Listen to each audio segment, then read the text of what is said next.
Mwaramutse mwese. Yego. Amakuru y'iminsi. Amakuru ni meza. Nabona mwitabiye.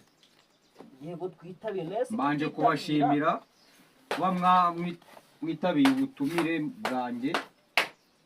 Umuyobozi w'akagari kacu ka Mbogoya mwakoze kuza, ubwo tugiye kurebera hamwe tugendeye ku mihigo mwari mwahize, tugiye kurebera ibyo mumaze kugeraho. Kaduhere kuri Bwana Buryohe uhagarariye umudugudu wa Miserebanya, amaze atubwire ibyo amaze kugeraho muri uyu mwaka. Ijambo ni ryawe Bwana Buryohe. Murakoze Bwana Nyakubahwa Gitifu. Ibyo nari nahize twanabigezeho neza. Abaturage bitabiye gutanga mituweli. Yego. Hariho agapande kari kararaye nako twagerageje kugahingamo ibisheke.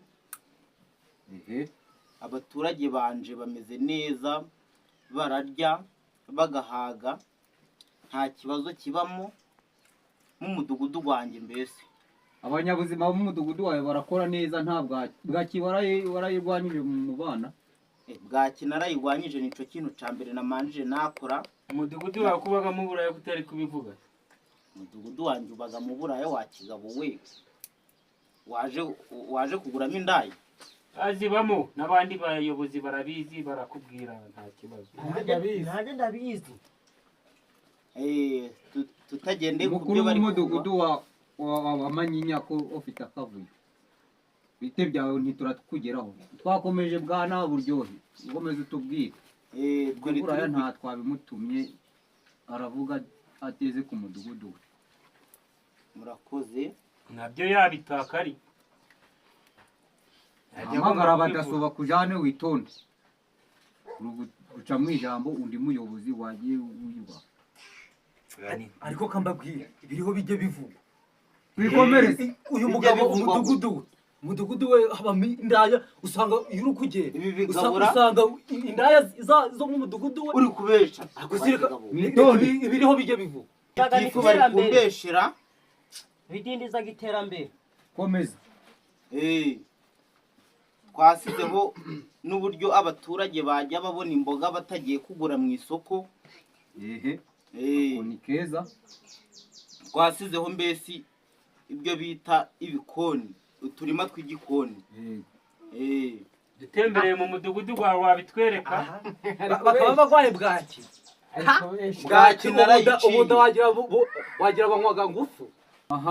Bwana Buryohe umuyobozi uhagarariye Miserebanya, aba ba mudugudu bandi ko batubwiye ko wawe muri Miserebanya hagaragara we ikibazo cy'abakobwa bicuruza b'indaya cyane. Byo uri kubivuga hiki, uzazigwanya, biragenda gute, uzazicamo gute? Bwana Nyakubahwa Gitifu, sinavuga yuko mu mudugudu wanjye hatabamo indaya, ariko ni nkeya bishoboka pe.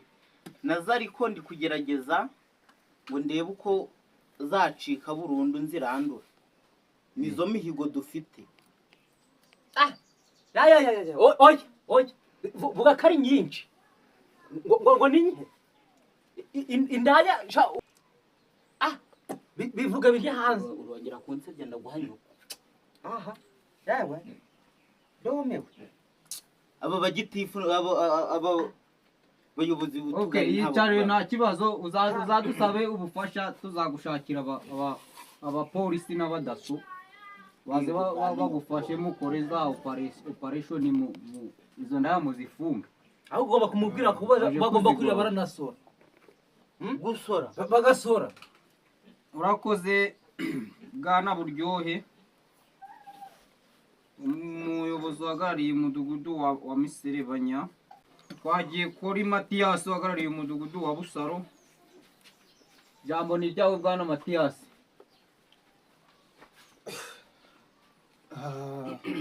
Nakoze Bwana Gitifu, njyewe nkuko mubizi banyita Matiyasi, hagarariye umudugudu wa Busaro. nkaba nje kumurika ibyo nagezeho mu mudugudu wanjye. Bwana gitifu, nkeka ko ibyo niyemeje gukora nabigezeho mu mudugudu wanjye. Icya mbere harimo umutekano, barabona amashanyarazi ku gihe, abanyabuzima baratanga ibinini ku bana bafite utuntu tw'utugwara. Irondo, abantu b'irondo rwose umutekano ni wose bari abarikora waretse nk'amanza n'abavuga bitebye abakora irondo batarikora si wareka barakugeraho nawe wa mugabo. Bwana gitifu, nubwo icyo kigabo cyayikingiye mu ijambo nakomeza. Umutekano bari gukaba hirya no hino ngo bacunge umutekano w'abaturage. Mituweli bari kwivuza ku gihe, barayitanga nta kibazo. Uturima tw'igikoni baradufite, ibintu byo kujya guhaha ku biro wapi basigaye bafite uturima tw'igikoni. Mbese imirire mu mudugudu wanjye nta kibazo. Abaturage baba mu mudugudu wawe batatu batajya bishura mituweli uyu mwaka barayishyuye, warabakurikiranye? Bagezeho mbagira inama uburyo bwo kwishyura mituweli ko ari byiza, bakajya baje kwivuza ku gihe. Nagezeyo ndabibagiramo inama, ubu basigaye barayishyura ku gihe nta kibazo. Bazagusaba ubufasha mu mudugudu wanjye? Umudugudu wawe w'indaya se bazagufatamo gusaba ubufasha? Waretse ntavuga nawe kuba niba baranakuba kugeraho banakurangira. Ikibazo numvise cy'abaturage bawe mu mudugudu wawe wa Busaro bagurisha inka zagira inka, byo uri kubifatira iyihe myanzuro? Murakoze bwana gitifu, icyo kibazo nanjye naje kucyumvaho. Ako muri uko kucyumvaho ni abaturage babiri bari bashaka kuzigurisha, ariko nabagezeho batari bazigurisha. Mbagira inama uburyo bazicungamo ku buryo zajya zirabaziturira. Warazigaruje? Narazigaruje rwose, ntabwo bari bakazigurishije, narazigaruye. Ubu ibintu mu mutekano rwose. Harimo n'ikibazo cy'ubuhinzi bw'urumogi. Ubuhinzi bw'iki? Bw'urumogi. Ko wakigabo igihe wangendeyeho turi gupfa iki? Ndi kukubeshera?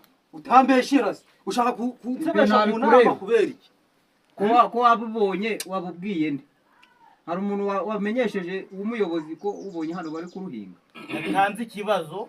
Kwande? Natanze ikibazo muranyirengagiza. Wagitanze hehe? Kwande? Ngo wabonye ngo imirimo ingahe? Nabonye imirimo ingahe? Ewe, hafi ya bose abaturage bose bararuhingaga, baranarunywaga. Muyobozi Mathias, abo baturage baruhinga uri hehe? Ni wowe wabahaye uburenganzira bwo kuruhinga? Yego, hari uwari ushaka kuruhinga, ariko namugezeho umurima wose atari yawuhinga, ariko ubwo yari yahinze naje kururandura. Nta kibazo, icara. Urakoze, ariko nidusoza inama uba uretse gutaha uragenda ariko tuvuganye. Murakoze bwana muyobozi. Bwana Bihemu wo muri Kibare nawaje? dore ndi kubona yasinziye ahubwo. N'uyu se ntabivuga ruswa isigaye irabasinziza. Ntabivuga nta soni ugira. Kaje gusoba. Ni mu cyumba iwawe sha. Kaje gusoba he? Kitansoba. Kubera ruswa inkari zisigaye ziraba nyinshi. Abayanywe amayoga menshi y'abadeni. Nk'uyu abaturage bamugiye inyuma koko. Ibyo bikoti kibacambaye.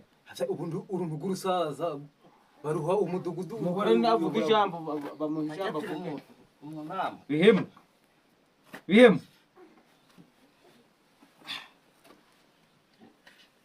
Nta mazi yo kunywa. Nshaka amazi. Icara. Hano ufite umukozi se? Icara. Abuze ko turi mu nama. uyu mugabo mu muhana